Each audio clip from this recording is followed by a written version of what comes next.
Art of candlestick में आपका स्वागत है। अगर आपको हमारे वीडियो पसंद आते हैं तो कृपया हमारे चैनल को सब्सक्राइब करें, बेल आइकन दबाएं ताकि आप हर नई वीडियो मिस ना करें। चलिए दोस्तों, बहुत सारी चीज़ों को कवर करना शुरू करते हैं। सबसे पहले रेलटेल के साथ। यह एक सरकारी कंपनी है जो रेलवे सेगमेंट में काम करती है। आपको बताऊं, नेटवर्किंग और कम्युनिकेशन से रिलेटेड इनका बिजनेस देखने को मिलता है। तो पहले एक बहुत बड़ा अनाउंसमेंट भी हमें देखने को मिला है। रेलटेल ने पार्टनरशिप की है। किसके साथ?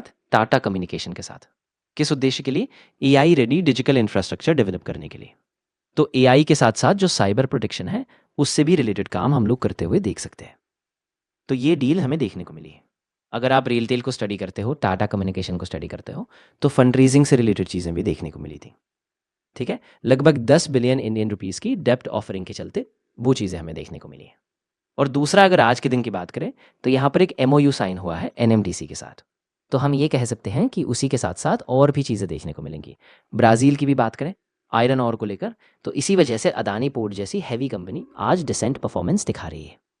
लेकिन अभी गोल्ड में आपको पता है अलग अलग लेवल पर आप ट्रेड कर सकते हो, इन्वेस्ट कर सकते हो। इन्वेस्ट करना है तो आपको पता है ईटीएफ भी होता है, आप फिजिकली भी खरीद सकते हो, गोल्ड बार भी मिल जाते हैं। ज्वेलरी, ये निवेश के लिए अच्छी बात नहीं है क्योंकि इसमें कई चार्जेस रहते हैं, टैक्सेस रहते हैं, तो नेट रिटर्न्स कम होते हैं। सॉवरेन गोल्ड बॉन्ड एसजीबी की बात करें तो वह एक धमाकेदार टूल था, लेकिन सरकार ने उसे बंद कर दिया। सरकार ने उसे इसलिए बंद किया क्योंकि उसके पीछे कोई फिजिकल गोल्ड नहीं था जो सिक्योरिटी या हेज के तौर पर रखा जाता।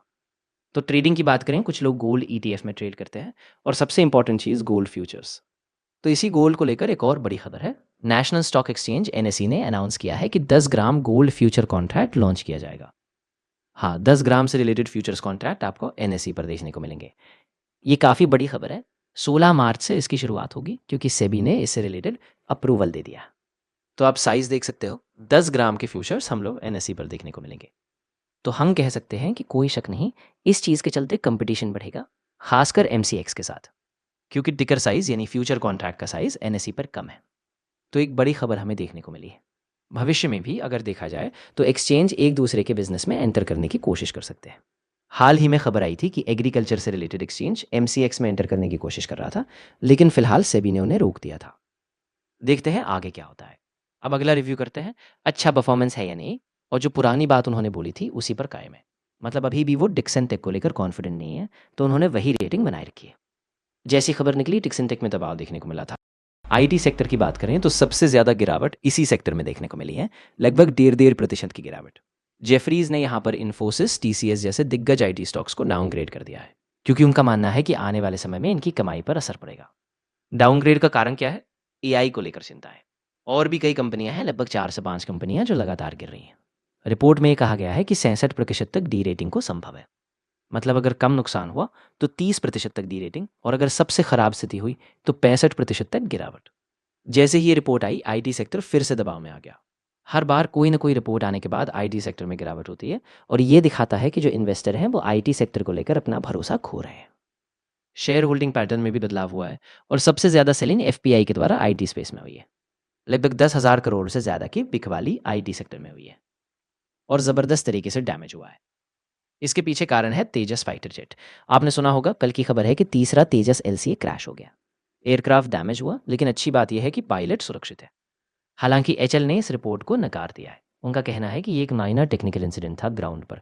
तो उन्होंने ये कहा कि क्रैश वाली बात गलत है, ये बस एक छोटा सा टेक्निकल इशू था। लेकिन मार्केट क्या रिएक्ट करता है, वही सबसे ज़्यादा मायने रखता है। मार्केट में एचएल का शेयर लगभग 4 से 5% गिर गया। एचएल ने अपनी तरफ से चीज़ों को इनकार कर दिया, लेकिन बाजार में एचएल के शेयर में भारी गिरावट आई। अगर हम एचएल की बात करें तो पहले ये कंपनी एकदम मोनोपोली थी। वे एयरक्राफ्ट और हेलीकॉप्टर दोनों में काम करते थे, बनाते भी थे, रिपेयर, मेंटेनेंस और ओवरहॉल भी करते थे। लेकिन अभी हाल ही में एलएनटी, भारत फोर्ज, अदानी जैसे बड़े बड़े नाम भी इस क्षेत्र में आ रहे हैं। तो जैसा मैंने कहा, एचएल को स्टडी करते वक्त आपको इस पॉइंट को भी ज़रूर ध्यान में रखना होगा, पहले जैसी मोनोपोली अब नहीं रही। तो ठीक है दोस्तों, जितने भी इंपॉर्टेंट पॉइंट्स थे सारे हमने कवर कर लिए।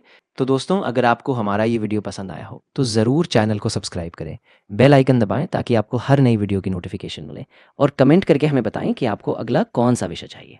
फिर मिलते हैं अगली वीडियो में। अपना ख्याल रखें और खुश रहें।